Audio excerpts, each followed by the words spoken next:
Welcome to the GCN Tech Show. This week we're discussing, is this the beginning of the end for the front derailleur following the use of the classified system at the Giro D'Italia? We also have loads of hot tech this week. We've got the new SRAM RED, we've got the most expensive bike in the world, we've got speedy boy tyres from Pirelli, as well as more hot tech spotted for the Giro, and comments of the week and the bike vault.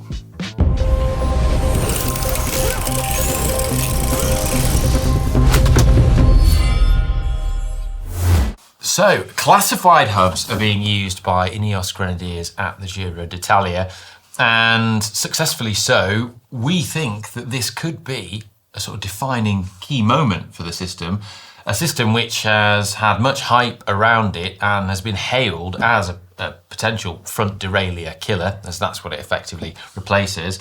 And it was first used by, Victor Campenaerts last year in a road race, but it feels that with Ineos using it, there's a lot more significance. Yeah, now we'll explain why in just a minute, because first we need to have some background information. So, the classified hubs were launched about 3 years ago, and we did a video on this system at the time, which was kind of like hailed to be the front derailleur killer, because the innovative design effectively replaces the front derailleur by way of a planetary gear system in the rear hub. Yeah. Now the advantage is doing so by getting rid of the front derailleur means you can just run one chainring, it's a little bit more aerodynamic, and it just generally is tidying up the front end of the bike.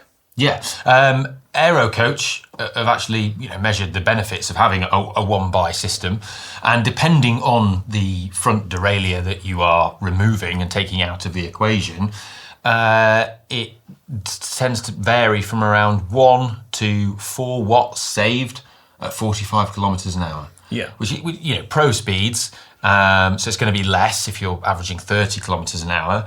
And, that to an amateur doing a Sunday club run. Yeah. Probably not a big deal. But if you're, racing and performance matters to you, or you're time trialing, that is huge.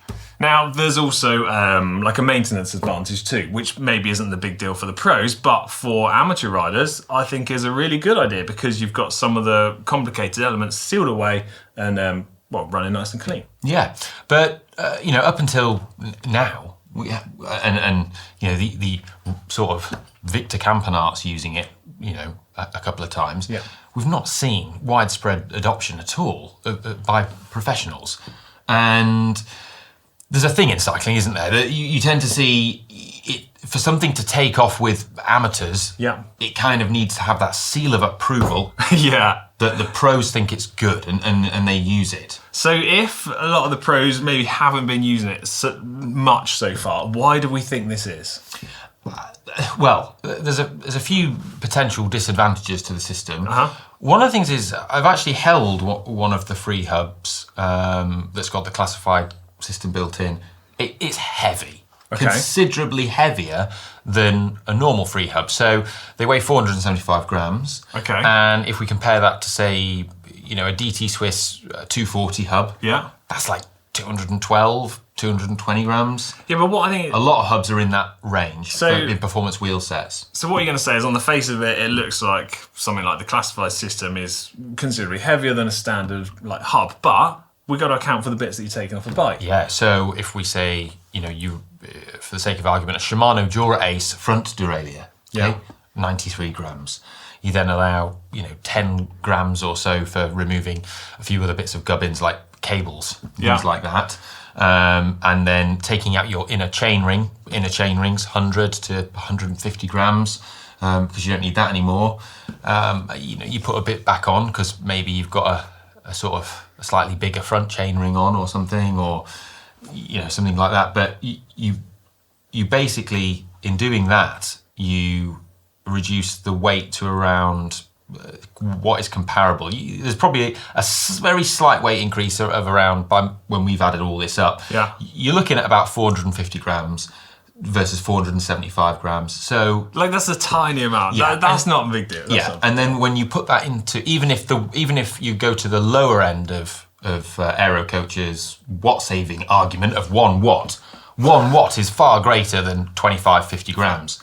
So it's still worth it. So weight is one reason, aerodynamic drag is one reason, but there's something else that we need to talk about here, is like a logistics thing. So having a real specific system to your bike in a race environment where you might get a puncture and have to change rear wheels, or you might have to take a wheel from, say, neutral service. If you're not getting the exact same system and setup to go back into your bike, which the rest of the race are using, well, you're going to be stuck with just one chainring. Yeah. Which I'm going to say, if you're running a massive chainring, like we saw the Ineos riders do at the time trial, you're going to be pretty screwed. Well, it means that you have to have all of your spare wheel sets on the back of the car, on the team car. They need to be more expensive and have a classified system built in. They also need to be connected to that specific rider's bike, I'm guessing, because it's a Bluetooth connection, and you have the switch. That's probably the biggest issue. So that would mean that, you need to have that Bluetooth module axle that comes out needs to go in the right one. Otherwise, you don't have a wheel that's connected. You can't. You've got one, but you can't shift it. You've got the system, but it doesn't work. So that's a potential problem. But then also, like you say, means you can't get neutral service. So if you need a spare neutral service wheel, you can't. I mean, that doesn't seem to happen very often, but it is something worth factoring in. I think the other issue is with not all teams are sponsored by a group set manufacturer. Yeah. But for the ones that are, you could imagine that whether it's SRAM or Shimano, they're not going to be too pleased if they're going, actually, we've got this thing that's better than your component, and we're going to put that in the bike. I think those 2 points you just raised there might be the biggest stumbling block for the system to take off in the pro peloton. But they're something that is no issue for an amateur. Yeah, which I think is the biggest draw of this system. So effectively what it allowed the Ineos riders to do, say Filippo Ganna in the Giro time trial, was to use that ginormous 66 tooth chainring on the front, and which is kind of optimized for the speeds they're riding at on the flat section of the time trial. But then it meant they could still get out the big hill at the end, because the classified system effectively meant they could reduce that gear ratio down. Yeah. But why I think the Ineos using it and being successful, I mean, taking a Pogacar, who won the time trial, out of the equation, because I think it's fair to call him a massive statistical outlier. You look at the presence of other Ineos riders in the top 10, they clearly did well as a team using this system. Yeah. I think, though, that the reason why it's big that they're using it is because Ineos are a team that are associated with not leaving stones unturned, especially when it comes to equipment, marginal gains. Yeah, I knew marginal gains would fit in there. Yeah. And something that the system has been criticised for is potentially being not as efficient as a normal drivetrain, and there being greater mechanical losses inside that planetary gear system. Yeah, okay. However, the fact that Ineos are using it is a huge endorsement that that's not the case, and further backs up the fact. Well, Classified did they produced an engineering peer-reviewed paper that investigated this and showed it to be as efficient as a DT Swiss 240 hub. I've got some of the stats here. So the tests conducted and the research by Classified show the hub is 99.8% efficient in its 1-to-1 ratio, and then if you move it so it's effectively operating like a smaller front chainring, it goes to 99.2% efficient, which is it's minuscule losses. Yeah, so I don't think it's a big deal. I still haven't actually been able to use the system. I'm really would be keen to test it out and find out more about it. And I guess the good thing for Classified as a system for everybody, our amateur riders, is that it's starting to be adopted by lots of different wheel manufacturers. I think I love time trialing. For time trialing bikes, it makes absolute perfect sense. I run one bike on my TT bike for the gains, which is great. Apart from at the weekend, I did a time trial. I know all about it. Yeah, it finished, and then to get back to the HQ, I had to ride up this massive hill. With a 58 tooth chainring. A 58? It's just grinding away. That's a perfect example for it. So broadly speaking, we say we think it's a good idea, yeah? Yeah. Well, we want to know what everyone else thinks at home, so let us know in the comments section down below, and we can discuss this more next week. And just to finish off this main talking point, how did you do in your time trial? A second. Oh, who won? Jake Sargent, he's really good. Yeah. What time did you do? Quite good. Well, right. I was pleased. 20:10. Well, it's a lot quicker than I could do. Good on you. Right. I reckon you'd be pretty good, actually. Absolutely not. Right, hot tech next. Time now for hot tech. Alex, I've heard there's some new SRAM out. There is indeed. So we've spoken about this over the last couple of weeks. It's like probably the worst kept secret on the internet. New SRAM RED has finally launched. Let me hit you with the facts and stats first. I won't go too in depth. First up, SRAM are saying this is the lightest electronic group set on the market, which is a pretty massive claim. That's exciting. Yeah, that is exciting. 153 grams lighter than the previous version. This one comes in at 2,496 grams, which, according to SRAM, makes it the lightest group set out there. That's even including the power meter as well. Wow. That is good. That is good. I was just thinking, like, to put it in context, typically what we see is with Jura Ace equipped bikes, they're usually about 100 grams lighter than a SRAM Red Access equipped bike at the moment. So that would put them, with the power meter combined, you're looking almost maybe 200 grams lighter. Yeah, it's significant nonetheless. So basically we've got a new lever design, new mech 100 grams lighter. Okay. Yeah. New lever design, new mech design, new chainrings, new calipers. Basically there's a complete overhaul here. The new levers say that they are more powerful, more adjustable, and offer more linear braking control, smoother and faster front shifting. The good news is, which I'm really pleased about, the new group set is going to be backwards compatible with the previous generation 12-speed stuff. So it's 12 speed still? 12 speed still. For those of you that are interested, it's still using the 10.2 sprocket as well. Right. Lots of different options. Effectively, if you want to know every single little detail and technical aspect about the group set, well, we've got a video that Sire's done already, so head over to GCN to check that out. I said this before when we'd sort of spotted it. Yeah. I think that it looks great. I think it looks fantastic. The little jockey wheels. Yeah, I'm a big fan of jockey wheels. They look really smart. I really like the look of it. The chain, like new design, which I think is kind of like pretty cool, with like extreme cutouts on all the links. Yeah. I'm excited to hopefully be able to try it. Yeah, very smart. Yeah, cool. So next up in Hot Tech, we're talking some Giro observations. Stuff. Yeah. Yeah. We've actually got a cool article about Pogacar's TT bike as well, and Thomas's TT bike up on the website, which you can check out. Yeah. I noticed, up to their usual sort of bling trickery, well, there's loads carbon tie rotors and stuff. Yeah, so there's loads of really cool stuff that I think, like UAE and Pogacar are using. But talking about the time trials like we were earlier, I don't know if you noticed this, but so far, every stage that I've watched and seen the finish of, irrespective of whether it's a road stage or the time trial, Pogacar's finished and cooled down on his time trial bike every single day. I feel they've copied that of Wiggins. Yeah? Yeah, I mean, 2012, when Wiggins won the Tour, he was doing that. Okay. You know, he was always doing the cool down thing on the TT bike, warming up before stages on the TT bike, you know, doing this thing. And at the time, that was seen as like, what are you doing? Yeah, what is that? Just get to the hotel, chill out. Yeah. But, you know, that was one of their marginal gains that Team Sky introduced. But just getting used to the time on the TT bike. Well, it clearly worked for Pogacar, didn't it? Yeah, even if it's just a psychological thing. Something else I've spotted a lot of riders using, and you can see them, because the thing to look for is on the side of the torso, attached onto the heart rate strap, you see a little square bulge coming out of the side of the jersey, like the imprint of it. Yeah. They're core temperature sensors. So you think riders... Like what we used them in Mallorca before, that time. So riders more widely adopting that tech. Yeah, they're being used a lot, and I think that riders and coaches are taking core body temperature really seriously in terms of like temperature threshold. It's something we've spoken about on the channel before, but that is definitely being adopted. Something I should have taken note of when we did our lap of Mallorca, maybe. Yeah, yeah. When I got very dehydrated. Yeah. Also, the Sedal Quick Step riders. Play the clip. What do you need?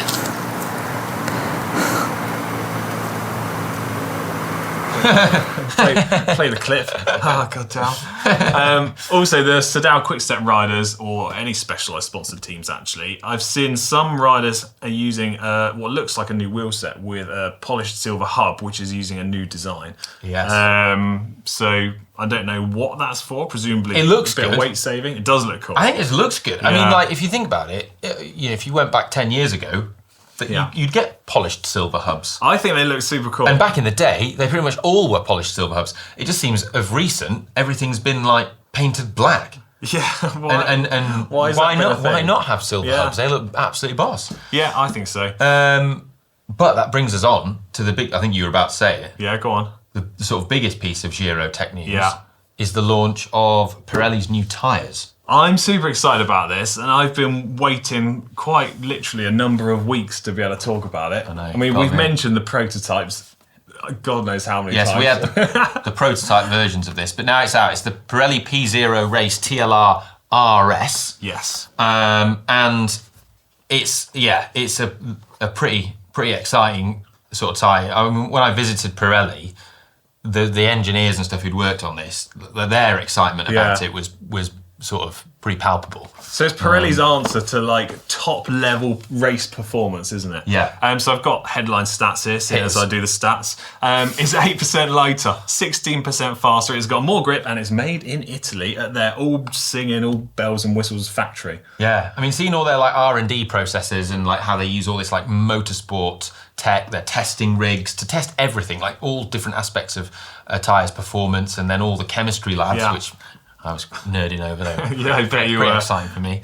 And learning about how they use all this huge R&D to and trickle down tech from motorsport into the compounds from motorsport that then are shared with this. It was pretty exciting and pretty cool to see how they've advanced their bike tyres. Well, I've been using this new tyre for about a week already now, and so far I'm in love with it. I'm going to try and order some more. It's available in a 26, 28, a 30 and a 32. You've got either the black or classic sidewall options, 26 being the lightest at 270 grams. And then if you go up a size to what I think is like generally our favourites, the 28, 20 grams heavier, 290. And if you want to learn more about the tyre, including how they've actually made it faster, and faster than quite a lot of the competition as well, let's believe. We have a video on that, and also there's a competition for a chance to win some. Yes, actually our competition, there'll be a link in the description down below, and also we have a video out this weekend telling you everything you need to know about the tyre, where there's going to be one of three, well, I'm excited about it. There's going to be one of 3 pairs to win. So yeah, read the terms and conditions, entries closed, 10 o'clock Friday 24th of May. There you go. Nice. Finally, this week in Hot Tech, we've got, I can't believe I'm saying this, the world's most expensive bike, I think, but it is a track bike, right? Yeah, so this thing eclipses the Factor Olympic track bike, which we spoke about, last Months year. ago, yeah. This thing is off the charts. So this is a track bike that's been developed for the Japanese Federation at the Paris Olympics. Yeah. And I mean, it looks incredible. We're in triple figures on the price. We're into £101,000, I think, is the says. They've translated it from yen. The price was in yen. Oh yeah, that's 19.85 million yen. Just in case it's got a really catchy name, this one as well. Go on. Okay, it's the Vizu TCM2. That's so catchy. Yeah. That catchy, I've forgotten it already. Yep. And it's there's not much out on it. There's pretty much no information available that I can find. And we can look at the pictures though. There's not much in the way of pictures. Oh. There's this one picture of their women's team pursuit squad training, and only the front rider's on it. The other ones are on something else. But the more traditional looking bike, but you can see it's got these crazy like wide forked legs. So that's a design that we've kind of seen before, isn't it, right? And some sort of other sort of features and things going on. One thing I think is significant, which lots of other brands have really deviated away from, I think we've only seen it once, is the fact that the drivetrain is on the left. Yeah, so they've done the left-hand drivetrain thing. Yeah. Because when riders race around the track, they go anti-clockwise. Yes. Right? Yeah. You have to think about that. Yeah, I did. I was just checking then. I was like, do they go? Yes, they do. You made me question myself for a bit. Yeah. And so, because of the sort of vortices that are generated around the track as they're riding anti-clockwise, some people have theorised that having the drivetrain on the opposite side of the bike can make it more aerodynamic. And so Felt did this with their track bike for the US Federation. Yeah. However, not everyone is convinced about this, and so to test it, and this I thought was genius, Dan Bigham told me that he tested it by not actually spending loads of money and building a bike that was... I think I know what you're going to say. He just got on his normal track bike and rode it around the track clockwise. And that's the one brilliant idea. I know, a brilliant idea. Yeah, that's why they pay him the big bucks. And they Imagine if at the Olympics, they were like, we're going to throw a massive curveball. Just to let you know, everyone, we're going to race the other way around. Everyone would be like, oh, God, damn it. Well, anyway, he found that there was no measurable difference. And so no point putting the drivetrain on the other side. But just because he found no measurable difference doesn't mean that there isn't a difference. Yeah. He couldn't measure it. Well, the proof will be in the pudding when we get to the Olympics. So we'll wait and find out, shall we? Yeah. Right, it's now time for comments of the week. First up from last week's show is from Matt Action Varian. He says, Ollie, I believe... Oh, this is you. I believe that's a sharp-tailed sandpiper. Quick Google search can confirm the Burn the Artwork does very much look like a sharp-tailed sandpiper. I thought you were just like pulling my leg. Yeah. Well, I was like, how did you know that? I know a lot of things, my friend. Whatever. Next comment, and it's a question then, is it's just amazing what Decathlon is doing for cycling, giving great bikes at lower cost. And I'm in agreement with that. I think it's nice to see a brand and manufacturer trying to provide something that's a little bit more affordable. Still expensive, but comparatively slightly cheaper. And then underneath the Pirelli factory tour video, do you want to read something? Yeah, generic shirt ninja. Okay. Pirelli says that they build special machines to minimise human contact on all the materials. Ollie proceeds to touch everything. Yeah, that made me laugh. Yeah, they did. Well, I was like, they were giving me bits that were like offcuts and stuff. Oh, you went to walk around the factory just like that, touching everything. Yeah. Mine, I'll just touch it. I'm gonna have to take it. It was proper cool in that factory though. It was really interesting. Yeah, I thought it's really cool. Another comment says, I didn't think I would enjoy watching a tyre factory tour that much. I was wrong. I love all of the factory tours, like behind the scenes stuff. And it's one of the sort of cool things that we do over on I just like learning about how things are made and you know, like the things like saying that they had to spend loads and loads of R&D just developing these carriers to actually handle the rubber compounds. Because it's just like a huge engineering challenge that you only ever think about the end product. You don't think about like how we actually make this stuff. There's so many steps to get there. Yeah. And then I think it's fascinating to see. And then from the other video from the weekend where I said I was ditching older Dura Ace for more modern 105, Tom Rusero says, you could just use the HG 700 11 to 34 because they're as is compatible with 10-speed free hubs. Well, 2 points to this. Firstly, I didn't know that. Secondly, I didn't want to use an 11 to 34 cassette.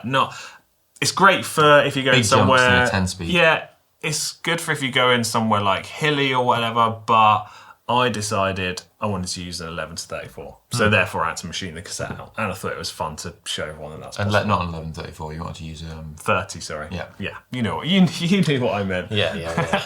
And then also Daryl says, while somewhat controversial, I had your back in defending the choices that you made, even machining out the back of the cassette. And then I saw the white bar tape and said, Alex, you're on your own. Yeah, there you go. White bar tape. What are you thinking? I quite like white bar tape. Well, even Mike's laughing.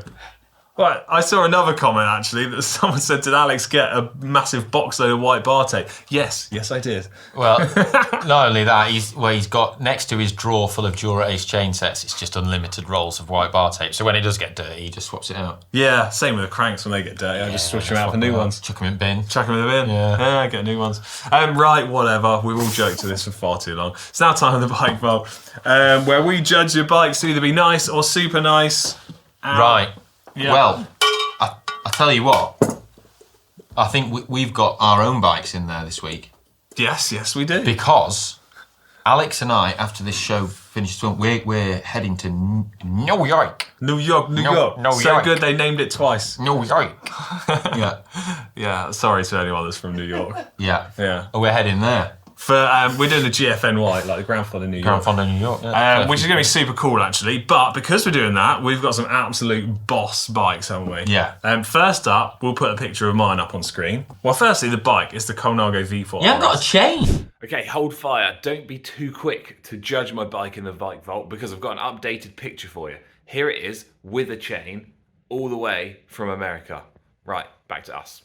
What do you think of it anyway? Wait, it's a nice, because it ain't got a chain. Yeah, but if the chain was on there... If the chain was on there, it might be a super nice. Super nice? But it's not. It's not. It's not on there though, is it? It's not on there, so nice. Okay. Not on there. Right, where's yours? What do you make of that? Well, I mean, it's got a chain for starters. Yeah, it's got a chain. That's a good start, isn't it? It's got that big boy gold chain ring on it. 54. I put 54 tooth on. You've got 54 I've tooth got on a as well. 54 tooth on. Hope it's not too hilly at Gran Fondo, New York. So yours is yours is the Colnago C68. As much as it pains me to say this, I think I'm gonna super nice your bike. Really? Well, I mean, it's way better presented than mine. Mine was a real half-hearted picture. Super nice. Thanks, man. Never thought I'd ever get a super nice from you. Anyway, that's enough of our bikes. Yeah. First up is from Denka Chris with a Orbea Orca Aero in electric orange and metallic navy blue with Ultegra Di2. I'm seeing it's got white bar tape, and apparently I just love white bar tape. Super nice. Go on, feeling nice here. I mean, it's a terrible background. What is that? Love it.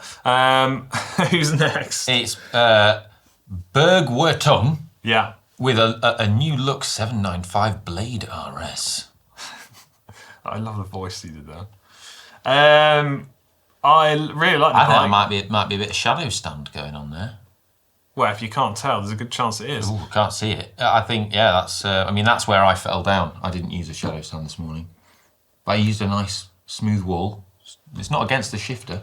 Yeah, I wasn't even going to pick you up on that. Or whatever. Anyway, yeah, that's I like super this. Nice. Super nice. I like the colourway of it. Got the Pirellis on there as well. Not the new ones. Not out yet. I think that's a Silka saddlebag on the back as well. What have we got next? Joe Hosegood. Yeah, Cervelo S3 at Roubaix, apparently. We can tell by the sign above his bike in the picture. What do you make of it? Ooh. I think it's, considering Gold this is chain. out. Oh, yeah. Considering it's out in the wilderness. Oh, I guess it's super nice, that one. Yeah. Yeah. I can't see any issues with it. Super nice. Yeah, that is a good one. That is a good one. Next up is SL7 Daz with a... Stolwen Dam, that, isn't it? SL7... It's what, sorry? Stolwen Dam. What's that? It's in, like up in Snowdonia in Wales. I've ridden up there. It's a good little climb. Like a mini little Welsh Stelvio. Oh, it's nice. It's cool up there, yeah. I like that. But I mean, it's a great photo of the dam. It's not as great a photo of the bike. Do you know, if you zoom in really close, there's a sharp-tailed sandpiper in the background. No. No. Get out of town. I'm pulling your leg, it's just a pigeon. I like this bike. It's a shame it's a little bit in the shade. Yeah, so nice. it's tricky to see some, so it's just a nice... Okay, next up, let's go quick fire. Nizam_MR with a budget tri-bike. Super nice. Super nice. Last one. Look what I've finished the bike. Oh, boy. On. Oh, boy. So this is, I raced against this at the weekend. Yeah. So this is a like custom titanium bike from our good friend Tom Sturdy. He's made it himself out with 3D printed titanium bits. It has this amazing shiny polished finish along the tube that then goes into like the matte finish. Oh, it's so nice. Jaunty angle though. We have to score Tom down on that. Jaunty angle, and he's not in. It's one bar. No, it's not in one bar. It's not in Biggie Smalls. Yeah. Not using a shadow stand. Oh. Shots fired, I guess. It's got because he's 3D printed that bar and it's all modular. You can adjust it and swap it all out and do stuff. It's really narrow. I'd really love a bar that narrow on a TT bike. Makes well, it's sense. blooming cool. But it's only a nice. Sorry, Tom. It's just a nice. Yeah, sorry. Right, that wraps up the Bike Vault. It wraps up this week's show. It's got no pedals on it. It's got no pedals on it as well. Just rub salt into the wound. Do let us know your thoughts on the classified system and just generally how pros have their time trial bikes set up in the comment section down below. And we'll see you next week when we're back from our holiday in New York. Bye. No yoik.